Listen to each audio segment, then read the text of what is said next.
Good morning, good afternoon, good evening, and welcome to Martyn and Lucas Investor.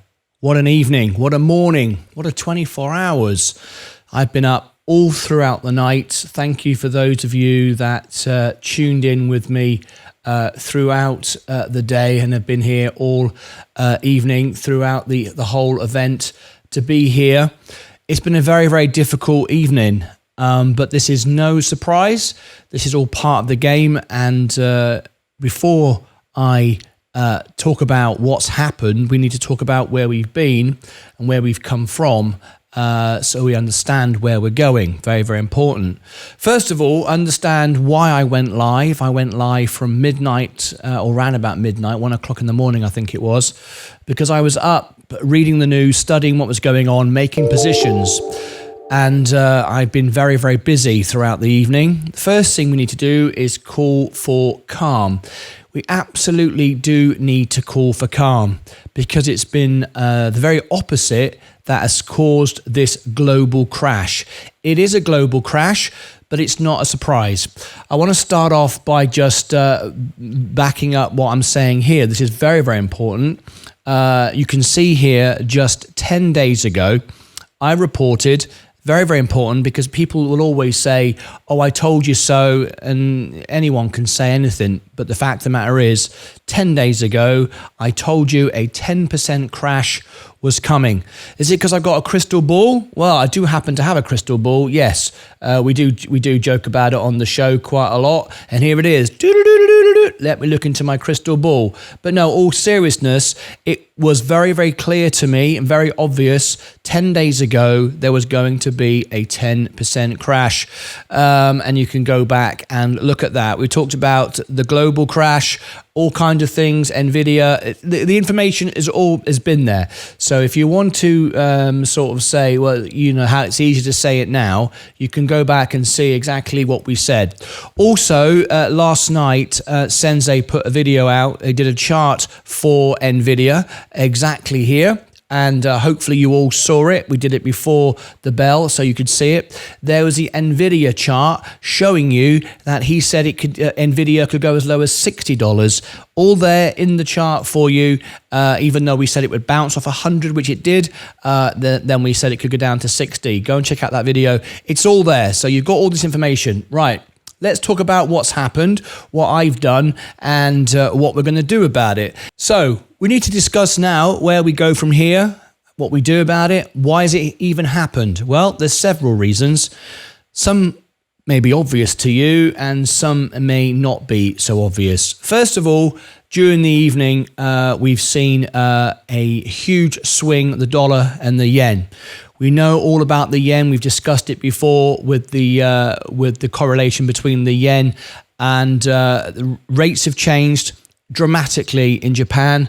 And because of that, consequently, people that took very, very risky actions, borrowing money in Japan to buy US stocks, are getting liquidated. That's essentially what has happened.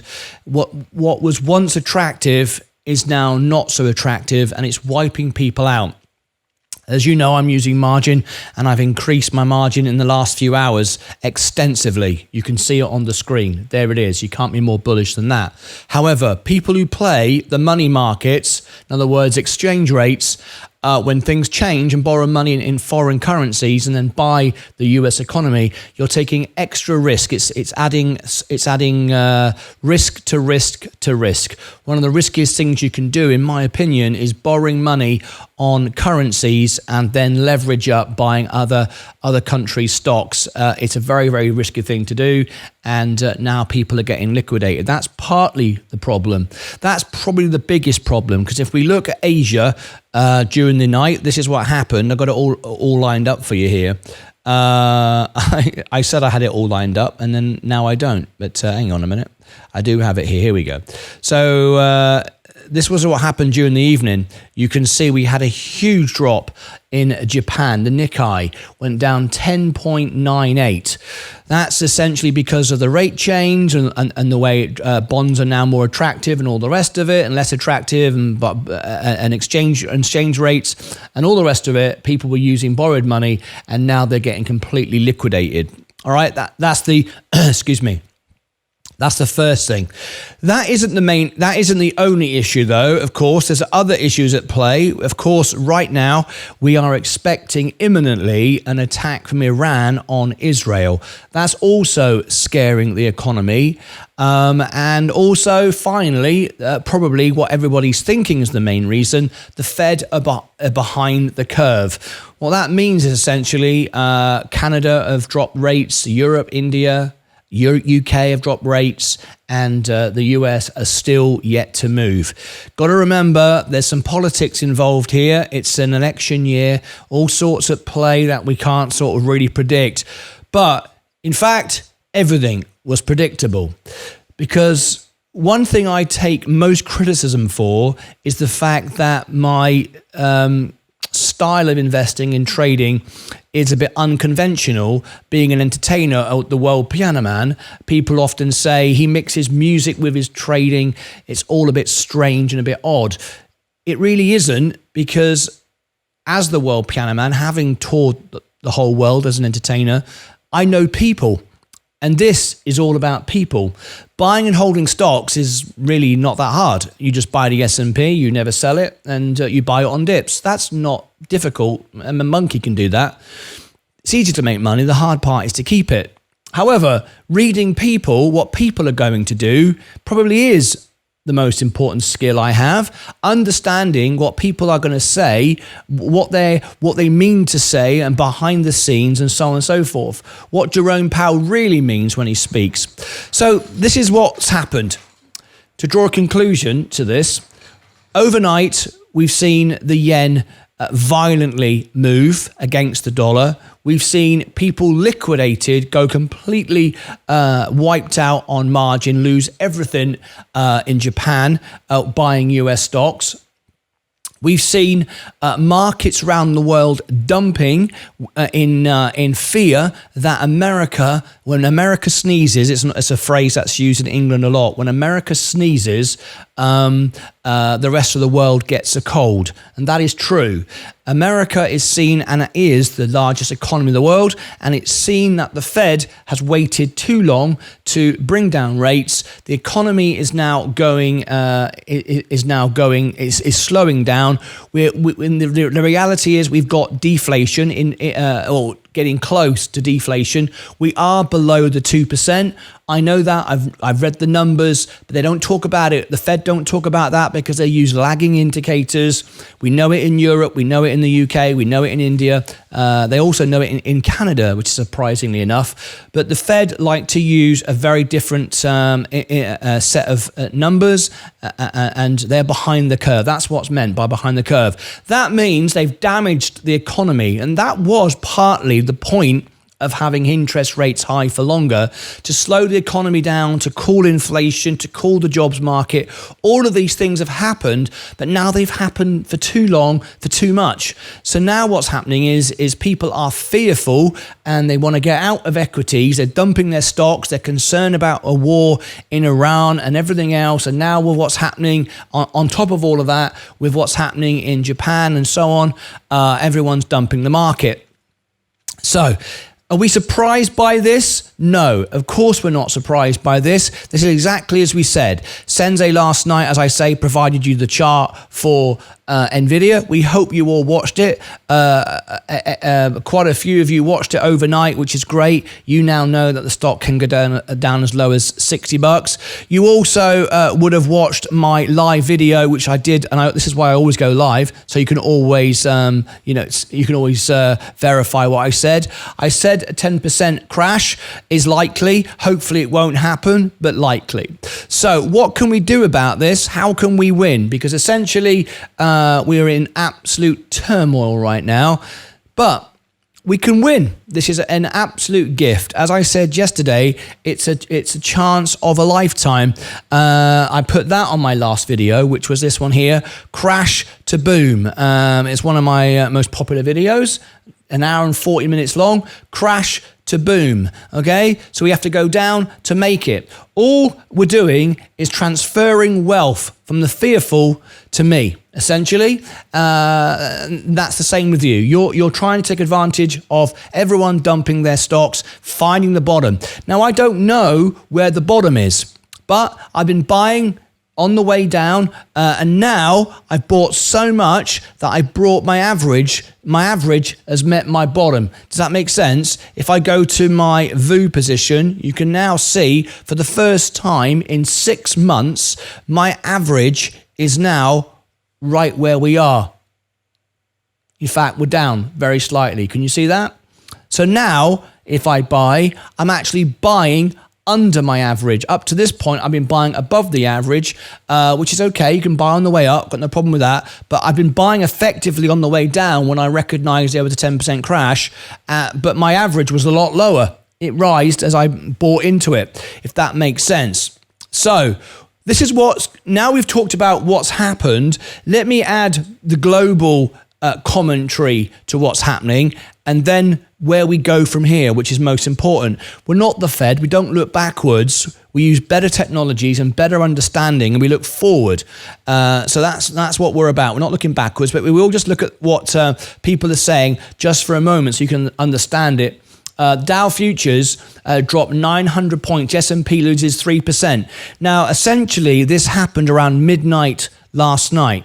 So at midnight, I was looking at my phone. I thought there's going to be a massive correction and it's going to happen now. I got up.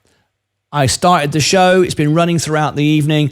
A couple of people asked, why are you running the show throughout the evening? It's because we always go live to help and support people. We're not here like Meet Kevin to make videos and sell videos. We're here to support people. So I got up. I haven't slept all night. And I've been up with you all evening, even though I've not been on camera all evening. I've been researching and getting ready for the show.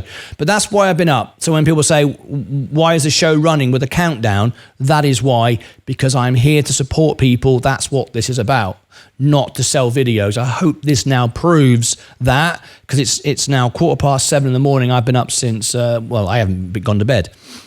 Dow futures dropped 900 points as global market, thank you, Matt, sell-off intensifies. We've got chaos, right? Let's read this here. And then I'm going to tell you now what we're going to do and what I've already done. US stock tumbles Monday as part of a global sell-off centered around the US recession fears, and Japan's Nikkei 225 plunged 12% in its worst day since 1987. So this is really, really critical. Black Monday crash for Wall Street. This is not just any crash. This isn't a little ripple on the pond. This is a major global event, right? We are around about that 10% now, where I said I believe we're about the bottom. We're as close to the bottom now as we need to be. I don't care about another percent or even 2 or even 5. We are as close to it as we need to be for me to be all in, which is why I'm all in. Here's where the US markets futures stand at the moment. As you can see, this is just about an hour or so ago, I think. S&P futures are down 3.4 after the benchmark lost 1.8 on Friday. Remember, this also follows the sell-off on Friday, so this is worse than it is just overnight, okay? Dow Jones Industrial Averages dropped 904 points, or 2.3, following a 611 point loss on Friday. Fears of the US recession were the main culprit. Partly, but I do believe the biggest issue is billions of dollars have been wiped off with margin of borrowed money on the yen.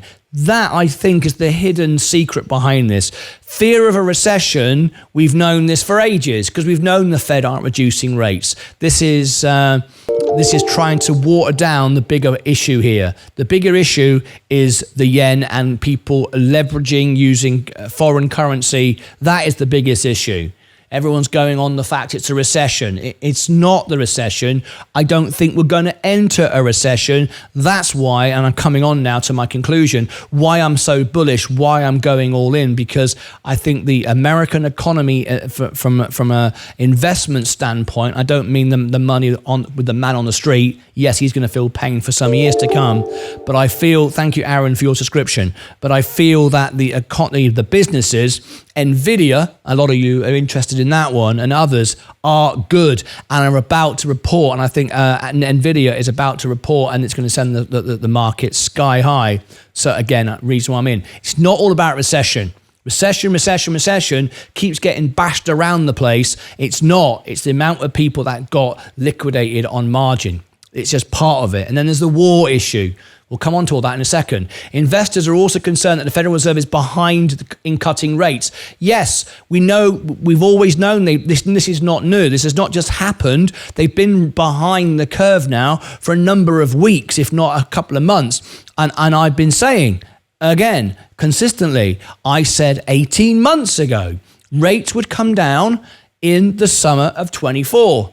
That is correct. They're not only going to come down, they're going to tumble down. I also made the prediction it's going to be 0.5%, not a quarter. What do you think that's going to do to margin? What do you think that's going to do to the market? It's going to send them up, right? It just hasn't happened yet, but it's going to happen. I am banking on that happening. With the central bank choosing instead to keep rates at the highest in 2 decades last week. Also, I wanted to confirm with you, because people have been concerned, I'm getting messages on X and emails. During the evening, when the market crashed, the circuit breaker went off around the world, and you couldn't buy in after 2 a.m. in the morning. It stopped, and I got in about 30 seconds before my last dip, my last low was 30 seconds before Robinhood shut it off. It's not just Robinhood, it's many brokerages around the world tripped the circuit breaker. So just if you're trying to buy it, you only had till about 2 o'clock. I don't know if it's available now. I doubt it until we ring the bell. There's also an unwinding of the once hot artificial intelligence. Yes, we've got tech selling off. Yes, but that is not the problem. The valuation of NVIDIA is good. I'm happy to own NVIDIA at this price. Not directly. I prefer to own it through the S&P. 6.7% of VU is NVIDIA. That's for me the way to go. NVIDIA tumbled 9% Monday after going into session, already down more than 23% from its recent high. It's just where we said, Sensei said it was going to down to about $60. I don't see that. He sees that on the chart. I don't see that because I understand people's greed and the fundamentals of the business. And later on this morning, we're going to do a full analysis on NVIDIA. That's coming up at 10 a.m. this morning. So that's in sort of 2.5 hours. That was going to be where we are now, but the global crash has taken precedent, and I'm sure you appreciate that. Also, Apple, Warren Buffett has just dumped half his position. This was seen around the world as a negative.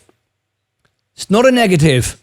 He still holds half, which is a huge position. We need to understand that. Apple created more than 8% after Warren Buffett's Berkshire Hathaway cut its stake in the iPhone maker. And you can see it's moved about the same as NVIDIA, but you see the terminology. They're saying Apple cratered, dear oh dear, because of Warren Buffett. It wasn't because of Warren Buffett at all. Warren Buffett did the right thing. He trimmed. His positions got too large and he trimmed. He trimmed at the wrong time. I said the top was 225, which I think it was. And I always said that. I've said that for about 3 or 4 months. But nevertheless, he took half his money out, and that's fine. That doesn't mean he hates Apple anymore. He still holds a huge position. This is what we were talking about then. In Asia overnight, Japan stock confirmed a bear market as Asia Pacific investors had their first chance to react to sour job figures in the US. The 12.4 loss of the Nikkei, which closed at 31,458.42, was the worst day since Black Monday. I think we've done enough of the global news there, but you can see the terminology and the way people are focusing. It's on recession. It's on Warren Buffett. It's really stuff that sells news rather than the facts. The facts actually are, it's more to do with people being liquidated with borrowing money in Japan. That's the problem. That's why we have this problem.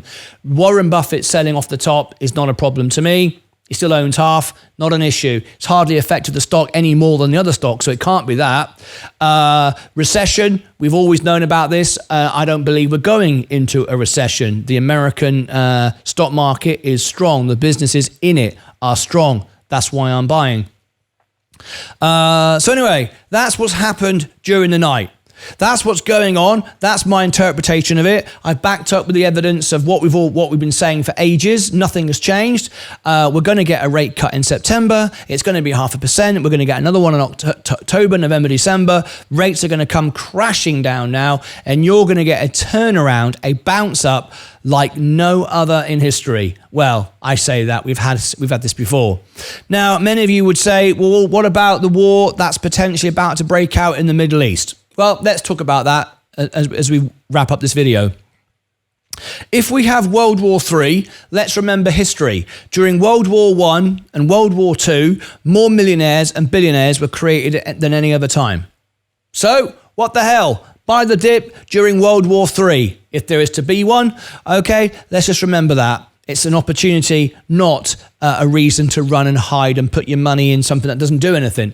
People like to buy gold. What's the point? What is the point, really, if it's just going to be parked there while you're deciding what you do? You just buy and hold. It's simple as that. You own the great businesses that fix the problems. So I've got no issue with that. But let's also remember World War I and World War II are very different if we had World War III. First of all, if we want to regard World War III as a nuclear disaster, then what the hell? It doesn't even matter what you invest in because we're not going to be here anyway. So why worry about that? But also, we need to bear this in mind. I don't think there'll be a World War III because a World War III doesn't make sense. And the reason for this, and I like to explain a little bit of history, I went all the way in maths and in history. I'd like to explain the difference between World War II, 1 and 2, both the same, but where World War III was different. In World War I and World War II, Adolf Hitler had an ideology and he felt he could put his will on the world. He could have his own economy and run the world financially because you need money. It's not just guns and bombs and violence, it's money.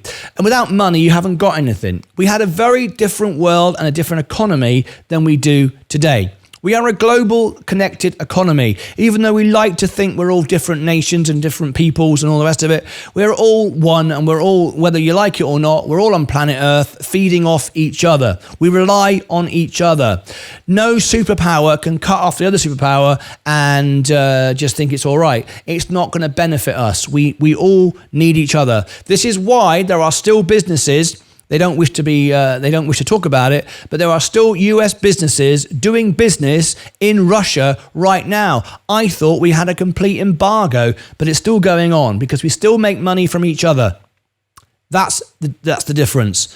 There can't be a World War III. We can't suddenly fire bombs at each other and declare war on everybody because the fact of the matter is the economy wouldn't work and there'd be nothing to pay for the bombs that we need to fire on each other. It wouldn't work. It absolutely would not work. I do not believe there ever will be a World War III. We are all too interconnected. Now, when people talk about World War I and World War II, they often talk about it in a term that the world is at war. The world was never at war, 1 and 2, because when you think about the world at war, you think of it of every single man was fighting somebody. There were millions upon millions upon millions of people who didn't even know a war was going on other than reading about it in a newspaper. They got out every morning, walked out of their front door, walked down to the park, walked around, the sky was blue and the birds were singing. Their economy may have been slightly interrupted, but many people didn't even know. If a world war starts, not everybody is actually fighting a war. The majority of people aren't fighting a war. And things still move. Economies and things and the factories are still making things. Currency is still being spent and so on and so forth. So for me, getting out of the market and sticking my head in the sand and digging a hole in the garden isn't the best approach. For me, it's about getting involved, staying involved, never giving up. But remember, people will manipulate everything. People tonight, during the evening, during the night, have kept me up from my bed. I have not slept, and they've kept me up by telling everybody that it's because of a recession. It's all down to Jerome Powell. What a load of rubbish. That's partly it, but we've known this for ages, the mind of Jerome Powell. And you'd know that if you followed every FOMC report like I have for the last 3 years. Also, I've covered the major earnings for the last 3 years, so I know the state of the businesses that I am buying.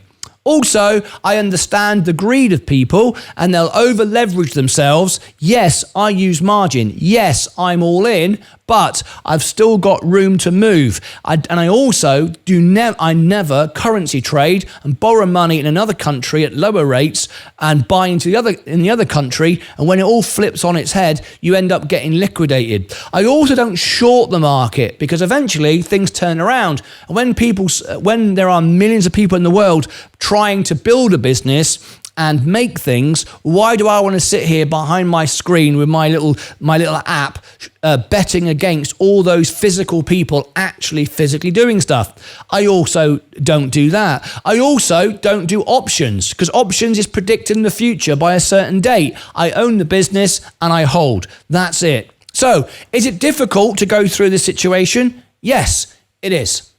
But making money is supposed to be difficult. Growing a YouTube channel is supposed to be difficult. Anything with any value is difficult. You've just got to understand the game, understand the rules, and understand what really is going on. This is now an opportunity of a lifetime. I have taken the opportunity with 2 hands. Wide open, grabbed it, and I'm holding on for dear life. I understand people, I understand the economy, and I understand what's going on. I made the prediction about the summer of 2024, 18 months ago. That's going to happen. I made the prediction that we'd get a 10% crash 1 month ago. That has just happened. I made the prediction in fact, I can't even remember now. I've been up all night. I'm a bit tired. All right. But this is my, this is my position. This is where I am. As you can see, here I am. This is my overall position. There's my buying power. You can see what I've used right there. You can't get more bullish than that. You can't get more in than that, but there's still room for movement. But I'm only buying now if it goes below my average price. That's the first time I've been able to say that for 6 months. No need to buy anymore. I only want to make $1 million. I've got enough shares now to make $1 million and just spend the next 3 years paying it off. There's my overall position. I was at 107,000 and I'm now down to 92. So you can see how much money I have lost, quite a bit, right? $15,000 has been wiped off my portfolio in the last few days. 15,000. Famously, just like Warren Buffett was asked, what does it feel like to wake up and lose millions? And he said, I've not lost anything. I haven't sold. And for me, it's exactly the same. I won't be selling. I won't be paying taxes. I'll be holding my position. And now when I next get paid, which will be the 21st of August, I get paid every month, I shall be putting my $2,000, which I'll have left into my portfolio to reduce my margin. And I will continue to do so. And I would make another prediction that I will never be buying a stock again. Potentially ever. And I can make that claim because my goal is to reach $1 million. With what I've bought now over the last few days and overnight, I have enough shares in my time frame of 6 years to reach $1 million. And all I do now is spend the next few years paying down my margin. I'm not going to be paying down margin and buying on the way up. I already have the bottom. I already have my goal to make $1 million. I just now pay off down the line. And that is it. So basically, I bought the future. And with interest rates about to plummet, the cost of my margin is about to get a lot less. And then everybody else will start turning it on and piling in. And at that point, they'll all be chasing me. I would have already been in. They'll be maybe 30, 40% behind me. And they'll be paying a lot more. That is not investing. That is following like a lemming. I hope you enjoyed this video. It was made during a live broadcast. It wasn't quite as sharp as I like it normally, but I haven't slept. I'd like to thank my wife for supporting me, who I'm probably going to have to buy dinner for and say sorry for the next 6 months, because she doesn't like being woken up and doing all of this. But there it is. So thank you, Leah. There you go. That's what's happened during the night. What did you do about it? I'd like you to leave me your comments below. Did you buy the dip? Were you in foreign currencies? Were you borrowing money? Were you trading foreign currencies? Were you over your head in margin using foreign currencies? Are you buying individual stocks, or are you now just buying the S&P like me? Because the S&P now is extremely oversold, and it's an extremely good time to buy the S&P. Leave me your thoughts below. I wish everyone the best. I hope no one has been liquidated. I hope no one has lost all their money. And I hope you all had a good night's sleep. Click above my head. I'm now going to look at all the comments in the live stream. Below in the description, and over here we have our biggest crowd ever, by the way, on TikTok. How very, very nice of you is that? That's awesome. Until next time, as always, take care of yourselves and each other. Oh, I nearly forgot. I should add this to the end of the video. If you watch to the end of this video, there's a little link I'll put over here somewhere as well. I nearly forgot. Later on today at 10 a.m. Central, which is in 2.5 hours from now, I'm doing a full fundamental financial analysis on NVIDIA. That was supposed to be happening now, but we had a little thing called a global crash. Hopefully you can all forgive me, and I will do the fundamental and financial analysis of NVIDIA a little bit later on. And now I'll end this video.